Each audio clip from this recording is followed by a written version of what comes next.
Okay, so when you think of Yudanaka, Japan, what's the first thing that comes to mind? Snow monkeys, right? Relaxing in hot springs, and hey, you're not wrong. But today, we're going to look past the primates and explore the town's other, lesser-known wild residents, its incredible variety of birds. All right, let's get into it. So you're looking at this incredible landscape. Yudanaka is tucked right in there, about 600 meters up in the mountains. And it's way more than just a spot for tourists. It's this really complex ecosystem where wildlife and human life are just constantly crossing paths, often in ways you wouldn't expect. The real story is hiding in plain sight, on the rooftops, down in the rivers, and soaring up in the sky. So that's what this is all about. We're going to ask, if we look a little closer, who are the feathered neighbors that truly shape the daily life and landscape of this town? Let's go meet them. We're going to start right in the heart of town, among the houses and the power lines. This is where we'll find the birds that live closest to people. These are the urban cohabitants, the ones you're pretty much guaranteed to see and hear every single day. First up, we're going to meet four birds who've totally mastered town life: the super familiar Eurasian tree sparrow, the very loud brown-eared bulbul, the clever carrion crow, and the zippy little white wagtail. So first up is the Eurasian tree sparrow. You see these little guys everywhere, and, well, they've got a bit of a reputation. Some folks call them rice thieves for snatching up leftover grains. But there's a whole other side to their story. They eat a ton of insects, and without them, pest populations would just go wild. It's a perfect example of a kind of complicated relationship. Okay, next, let's talk about the brown-eared bulbul. You will almost definitely hear this bird before you see it. They are famously loud, and they absolutely love fruit. Now, this can make them a real pain for local apple farmers. But on the flip side, they're one of the forest's best friends, spreading seeds all over the place and helping new trees to grow. And then we've got the carrion crow. These birds are just wicked smart and super bold.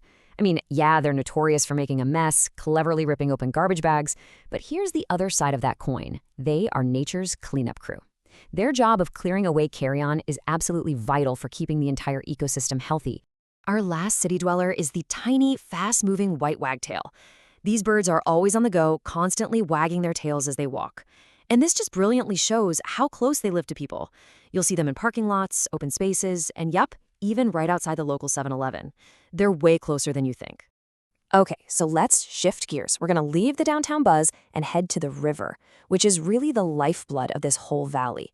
Here, we find a totally different class of bird, larger, more dramatic predators who make their living right on the water's edge.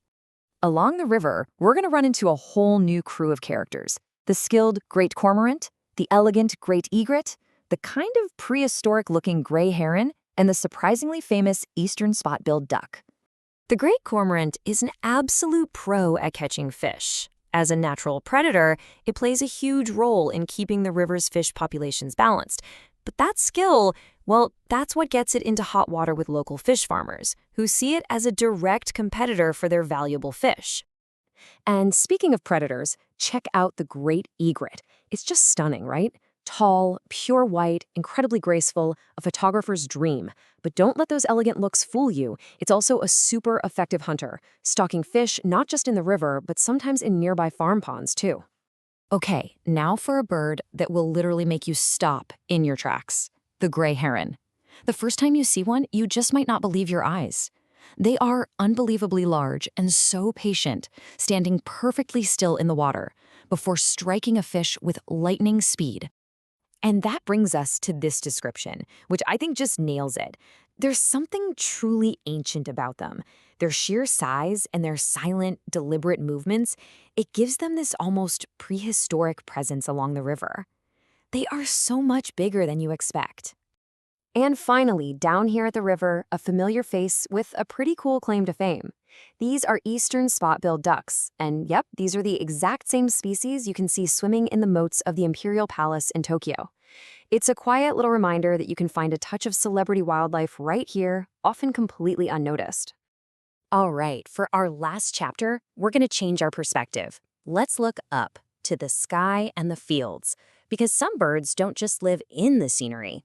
They are the scenery. They really provide the soundtrack and the soul of Yudanaka. We'll wrap things up with two really special residents: the majestic black kite and the musical meadow bunting. The black kite is the calm, undisputed ruler of the air around here. You'll see them circling high above, and you'll often hear their long, whistling call just echoing across the town.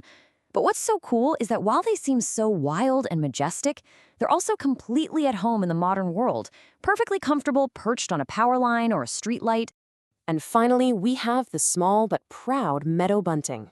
Now, this bird isn't big or flashy, but its importance here is huge. Its clear, repeating song, which you'll often hear from a wire or a bush in the morning light, that's an essential part of Yudanaka's soundscape. For this one, you really have to listen before you look.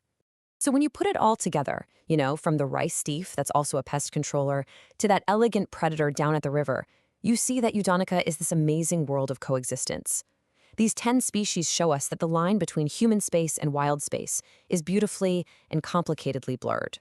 And that just leaves us with one final thought.